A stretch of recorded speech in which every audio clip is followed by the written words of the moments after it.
Does your body feel off, but every test says that you are normal? Most women think that hormone imbalances show up as something dramatic, but the truth is they usually start with subtle symptoms that get brushed off for years. Things like fatigue, bloating, anxiety, brain fog, painful periods, or even weight gain that just doesn't make sense. Most women never realize that these are early hormone signals. So, today we are launching a 6-part series that guides you from survival mode to sovereignty. This episode is for the women who, or for the woman, sorry, who knows that something in her body has changed, but she can't quite explain why. You are tired of taking care of yourself. You still feel tired all the time. You feel inflamed. Maybe there's some swelling going on, and you just don't feel like yourself anymore. So, if this sounds like you, I want you to know that there is a path back to feeling balanced again, and which is why I created my 90-day program called the Balanced Hormonal Healing Journey, where we focus on reconnecting your body, your nervous system, and your hormones so that you can get out of this survival mode and you can start feeling like yourself again. So you can learn more at any time by going to lindsayalexis.co/balanced hormonal healing journey. And there are dashes between every single one of those. You can also check the link below in the show notes in case you missed that. So let's go ahead and get into it. One of the biggest misconceptions about hormone imbalances is that they just show up suddenly. But in reality, your body usually starts whispering long before anything becomes truly obvious. So you might start noticing that you're tired in ways that feels a lot deeper than normal. So not just I had a long day kind of tired, but a kind of fatigue that follows you around even when you've technically gotten enough sleep.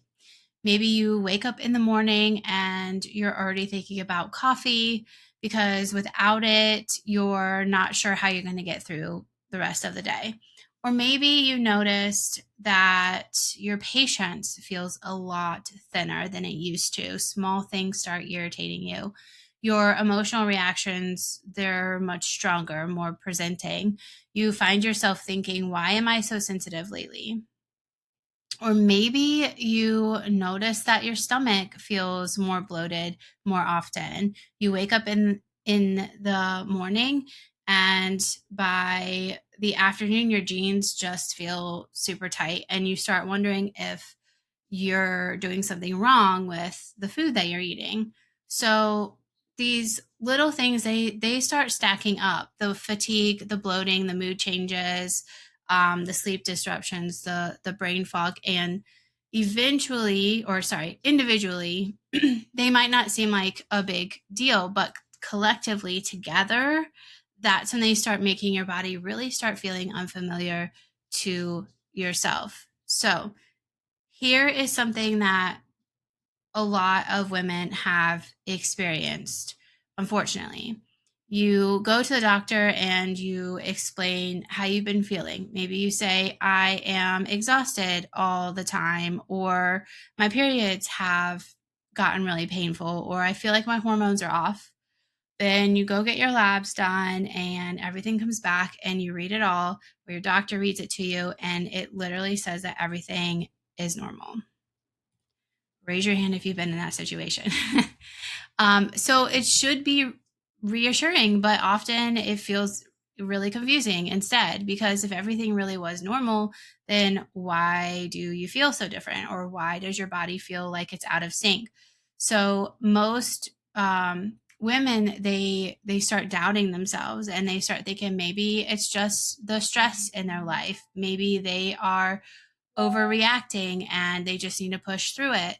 But what most women don't realize is that hormone imbalances don't always show up clearly in standard lab work. And it often starts really long before anything starts looking abnormal on those tests on that paper. So these are some signals that your body typically sends first, okay? And I like to describe hormonal imbalance as these whispers, right? So your body's going to whisper before it starts screaming that something is wrong. So at first, these signals are going to be quiet. You will feel slightly more tired than usual. Your moods will fluctuate more than they used to. Your digestion becomes a little more sensitive. It could also be more constipation is happening. Your sleep gets really lighter. You might even find yourself waking up at 2 or 3 a.m. And these are all of those whispers, right? These are little subtle things that your body is saying, hey, something is up, okay? Something needs attention. Most of us, however, have been conditioned to ignore all of those whispers, and we start to override them. We drink more coffee, or we push through the fatigue, or we tell ourselves that we're just going to take a nap later, or we'll rest, over the weekend. And for a while, that actually really can work. But then the whispers start getting ignored long enough, and your body starts obviously speaking a much louder language. So let's talk about some of the signs that women often experience before they ever realize hormones are involved. And fatigue is a big one. And it's not just feeling tired all day, it's a kind of fatigue where you feel drained, even when you've slept, 6 to 9 hours. You wake up just viscerally feeling tired. Or maybe you hit a wall around 2 or 3 p.m. in the afternoon where your brain just really starts feeling foggy. Another common sign as well outside of that fatigue is going to be bloating, especially the kind that's unpredictable. It doesn't really sync up with your cycle. You might be eating the same foods one week and feel fine, but then the next week you feel really inflamed and absolutely uncomfortable. So that's another sign. Another one that's really big are mood changes. You might feel more anxious. You might be more emotionally reactive. Like your patience just runs out way faster than it used to. So some women um, start having resentment around things that they used to not resent. It could be family members, it could be friends. So look for those types of things too in your mood and the irritability levels that you're experiencing. Another thing that a lot of women often start experiencing most of the time after some of those I just mentioned show up is brain fog, where you walk into a room and you literally forget why you went there. And we make fun of that. There's a lot of memes online about that, but it's actually a symptom. It's a sign. You might lose track of conversations, or you might struggle to even focus on tasks that are super easy, or they used to feel easy and now they feel really hard to get through. So another one that I also see coming up kind of in conjunction with that brain fog is the ability to actually sleep. You could have trouble falling asleep, or like I said, you wake up in the middle of the night around 2, 3 a.m. and your mind just is constantly racing with all of these thoughts. Maybe it's a to-do list, whatever it is. And then individually, these things can all seem random, right? So you might have like brain fog. You're like, oh, I'm really stressed out, or you're not sleeping well at night. Oh, well, it's too hot, it's too cold, or I have a lot going on right now. And we try to justify these things all the time. Irritability, we sometimes go back again to stress, or maybe it's closer to when our periods should start, or maybe our periods are irregular and therefore we're like, well, I don't really know when my period is starting, so this is why I am so irritable. However, when you take all of these things together, they often point to something deeper that is happening within the body. So hormones, I want you to know, they don't just happen randomly. They don't just become imbalanced overnight, right? This is something that has taken time to get there. And I think previously on one of my other podcasts, I have shared how hormones are the communicators of the body, and they will keep sending signals to whatever they're trying to communicate with until that communication isn't working, then eventually they start to die off to the point where they can actually be shut off. And so your body will stop actually sending those hormones to those receptors in order to do the thing that your body is trying to do. So it's a slow process, but eventually it does get to the point where your body actually just stops signaling things. And then that's really when we see things start to shut down within our bodies. So small things lead to bigger long-term issues, right? So if we catch them in the beginning, it's easier to go about healing them a lot faster. We can also catch them at the end when they are bigger things. It just takes a lot more time and commitment to the healing process in order to reverse those things and turn those hormones back on. So hormones, with that being said, they also respond to the environment that your body is living in. All right. We're constantly receiving information from things like our stress levels to our sleep patterns. The blood sugar stability is another big one. Inflammatory responses, your nervous system regulation is also a big one. That's another thing that I teach as well.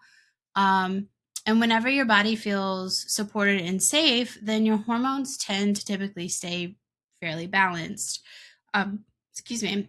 So when the body is under this chronic pressure and this chronic stress every single day, the hormones begin to adjust to help you survive that pressure that is being put on it. Your body was literally made to keep you safe, and so your body is literally just doing its job.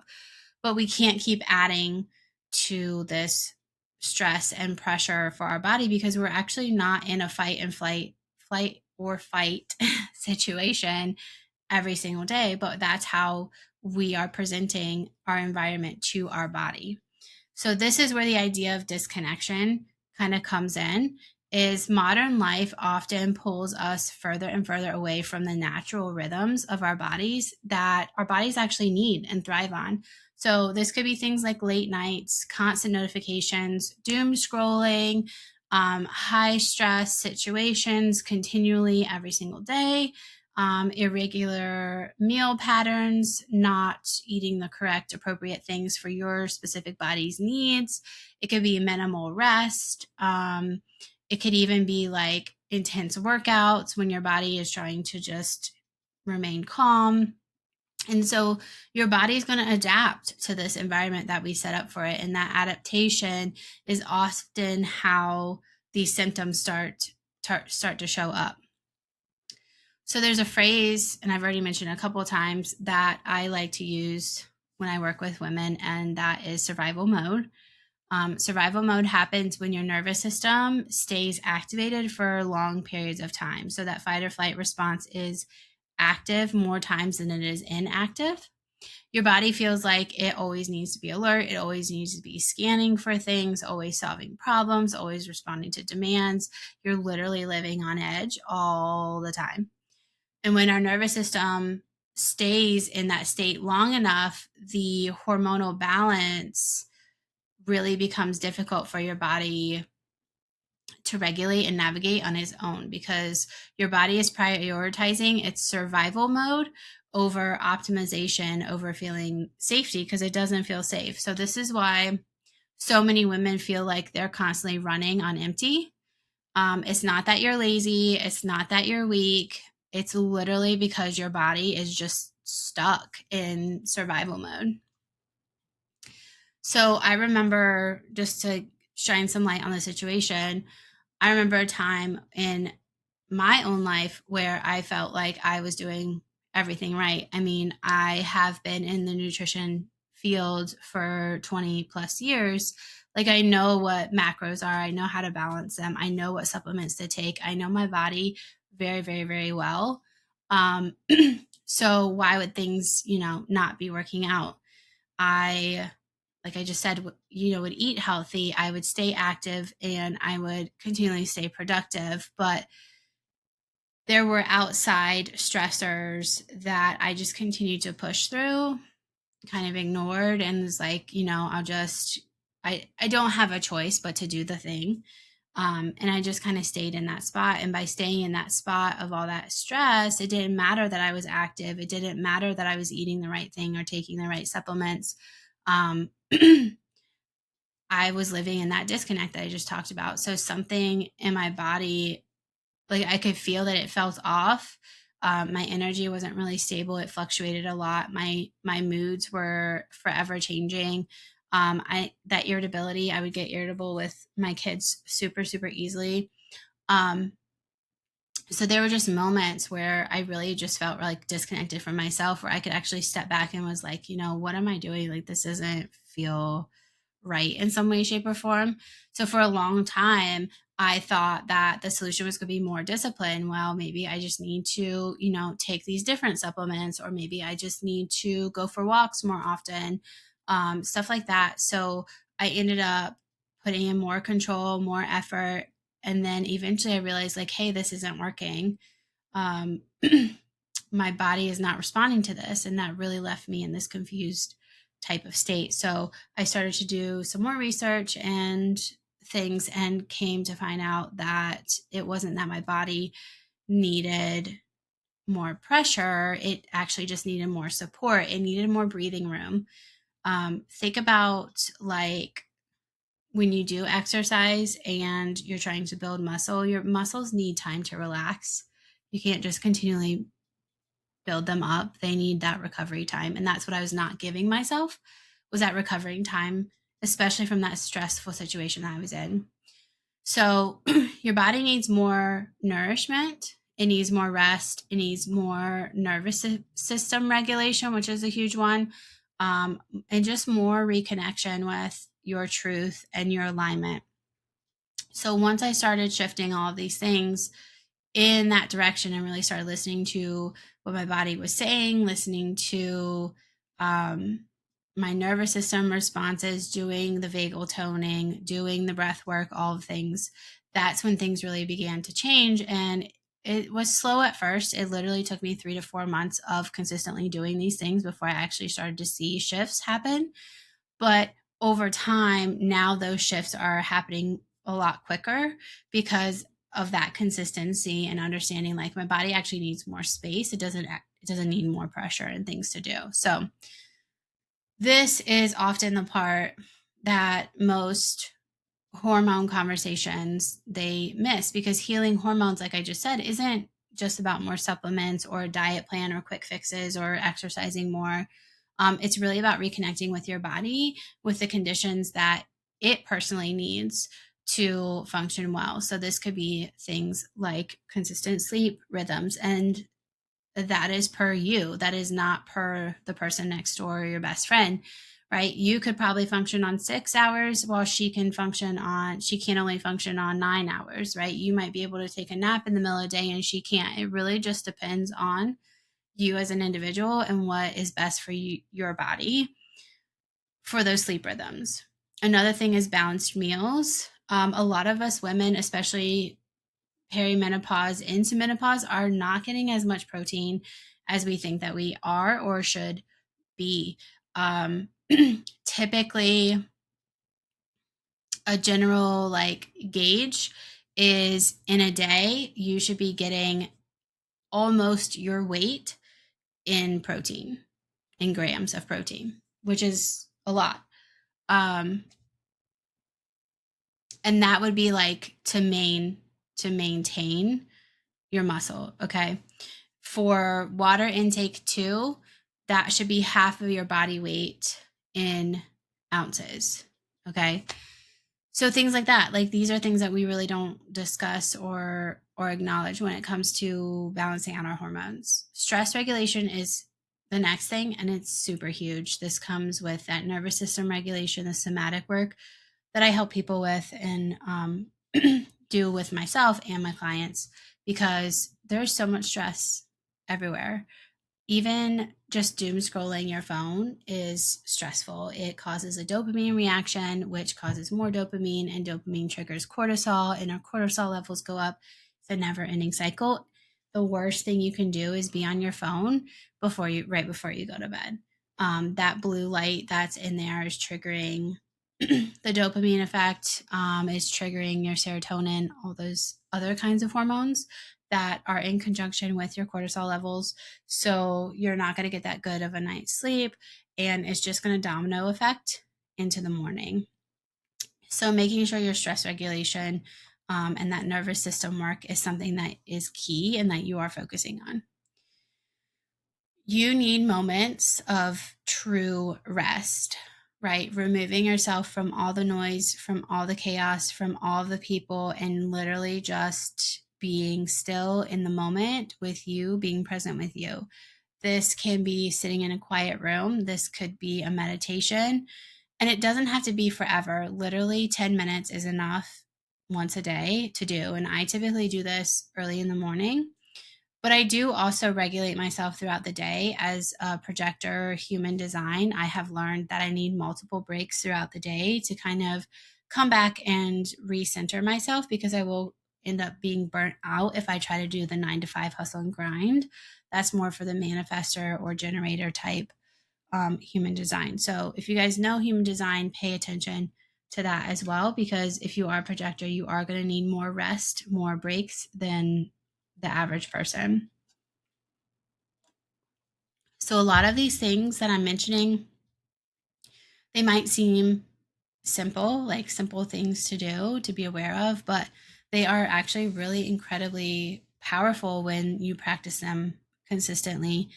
And it's about continuing to let your body know that it is safe in the moment, that it doesn't have to scan for things or problem solve, like we mentioned earlier. And that safety, that continual safety, will eventually rewire your brain to know that it doesn't have to live in this fight or flight state all the time, this survival mode all the time, that it actually can exhale and breathe. And that's when you really start to see the change start happening. So this idea of reconnection that I talk about is actually the base foundation of the work that I do with women who are inside my balanced hormonal healing journey. Because, like I said, when the body starts feeling safe again, that's when your hormones often begin regulating themselves naturally. So, if you ever want to explore what that process looks like in more detail, you can find it at lindsayalexis.co/balanced hormonal healing journey. Again, it's going to be in the show notes below for you to look at.